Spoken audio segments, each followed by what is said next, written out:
Okay people, good morning.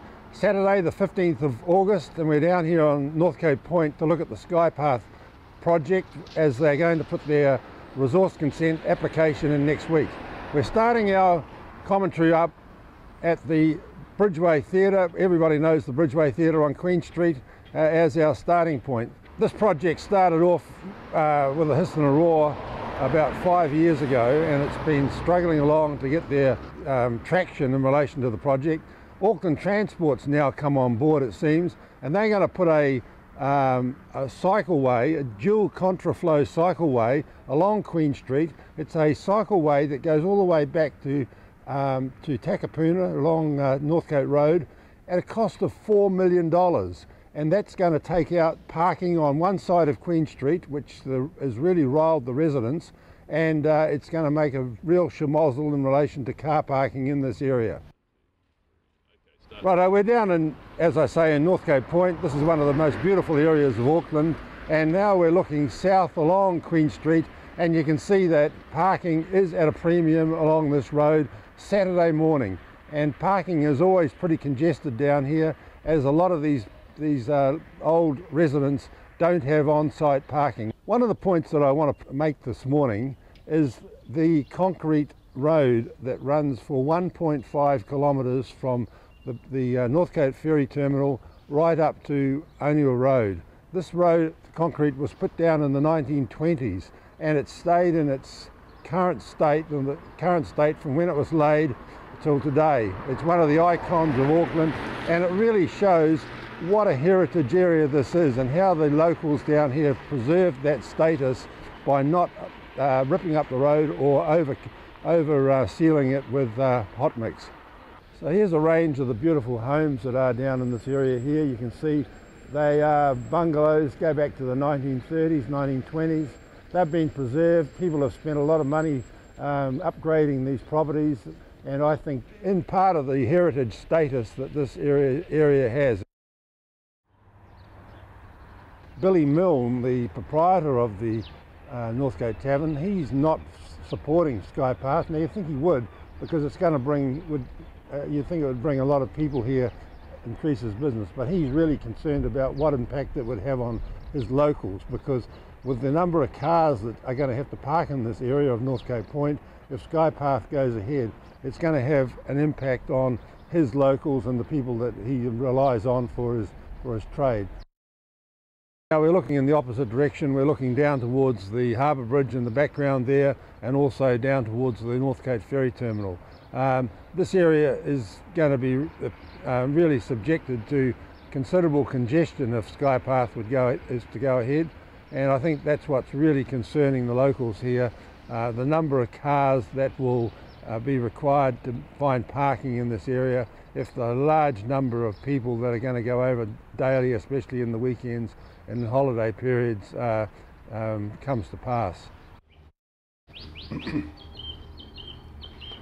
Right, we're now further down Northcote Point. I'm just having a talk to one of the residents down here, and yeah, he says that doesn't want to see too much change down here because he's been here for many years, and this is a lovely part of Auckland, heritage area, and he wants to preserve that status. Okay, we're now opposite the Gene Sampson Park, just down the road from the tavern, and you can see here is the former dairy for the Northcote Point area. It closed down many years ago, but you can see up on the side the Metagold ice cream advertising. That goes back many years in Auckland's history. So this is an area where I think it's built so the buses can turn around. They only get 2 buses down here a day, so public transport isn't a very big thing. You've got the ferry terminal at the bottom of the hill, but I think the ferry patronage has probably dropped off from what it used to be because of the inclement weather. The westerly winds blowing across mean that the ferries can't get in there quite often. Here I am in Elmer Street. You can see the beautiful poplar trees that have been here since time immemorial. They are really a distinctive feature of this part of Northcote Point. But also the houses are go back to the early 1900s, and this was when it was a marine suburb, and people that have bought in here have bought the properties because they really cherish and are enthusiastic about this kind of heritage housing. Okay, we're now under the harbour bridge. This is the viaduct that goes up to the bridge, and the sky path is actually going to intrude into the vehicle exit part, so they'll have to change obviously this. It goes ahead putting all the traffic through here, and the residents have got real concerns in relation to the height that they have for that to happen. If Skypath goes ahead, the portal will be behind me, so the Skypath will come down on a grade and come around under the viaduct, come down the other side, and then the portal will be a bit behind me at ground level, obviously over there. But you can see to the over to the seaward side, to the eastern side, the houses are just right beside it, and that's the concern that the local people down here have got at the moment, that obviously there's not provision here for large numbers of private vehicles other than the residents.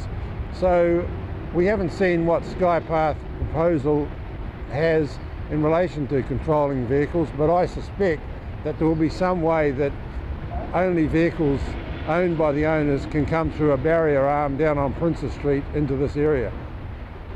Skypath will follow the contour of the bridge, or up beside the road at that level gradient, the same gradient, over the apex and down to West Haven.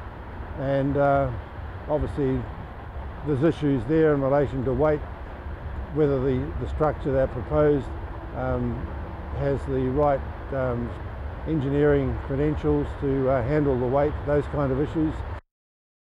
I'm now walking down the path that leads to the Northcote ferry terminal. There's talk that Skypath are going to widen this and make it more attractive for cyclists and pedestrians to come down through here to Northcote, to the ferry terminal. There are no toilets, there are no public conveniences. It's an area that has never had those facilities, and whether they can be introduced by Skypath in order to get the project over the line will be very interesting.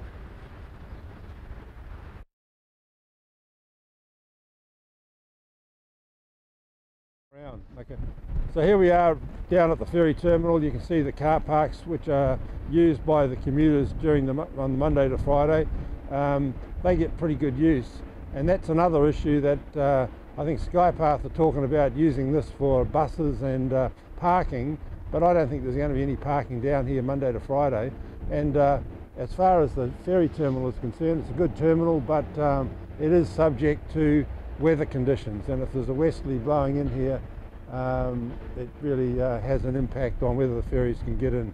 The reception lounge here, it was made to go through all the hoops to satisfy the requirements for parking, and I think that's going to be one of the issues that Skypath are going to have to try and get around, is how they integrate their requirements in with this facility here.